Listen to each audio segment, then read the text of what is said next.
want to ask you to think with me again today about Acts chapter 10.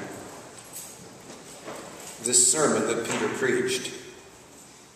The sermon as a result of which the first Gentiles were converted and brought into fellowship in the church. There were other righteous Gentiles before that. Cornelius himself was a righteous Gentile before that. But this was a first in that the Gentiles were brought into a relationship with God the same as what the believing Jews had.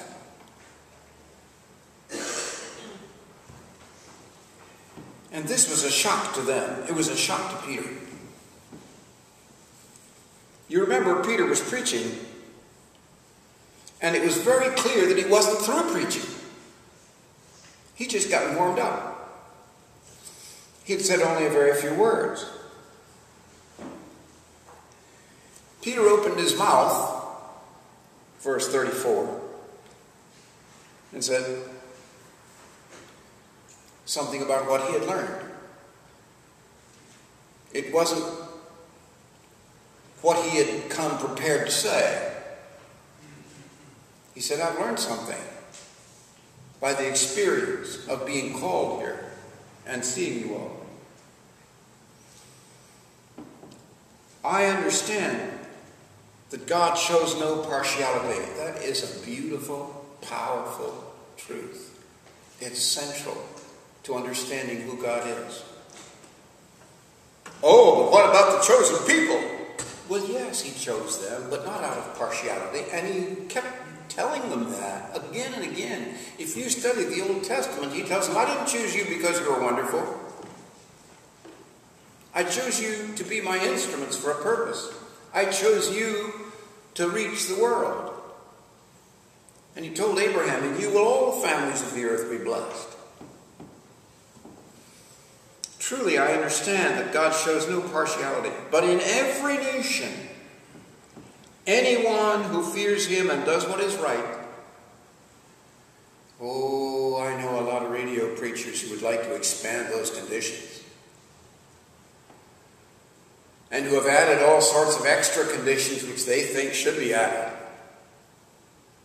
But Peter says, I understand now that anyone who fears him and does what is right is acceptable to him. Our message to the world is not, you people are terrible. You better shape up or you're going to burn. No, that's not our message. Our message is, God is a God of love and grace, and you will never have to bear the penalty for all that you've done. You will not get what you deserve. You will get grace if you accept it. It's a free gift. All you have to do is accept God's free gift. As for the word that he sent to Israel,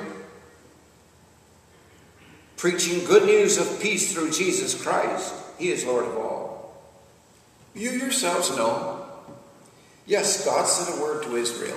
John describes it in the first chapter. He came to his own,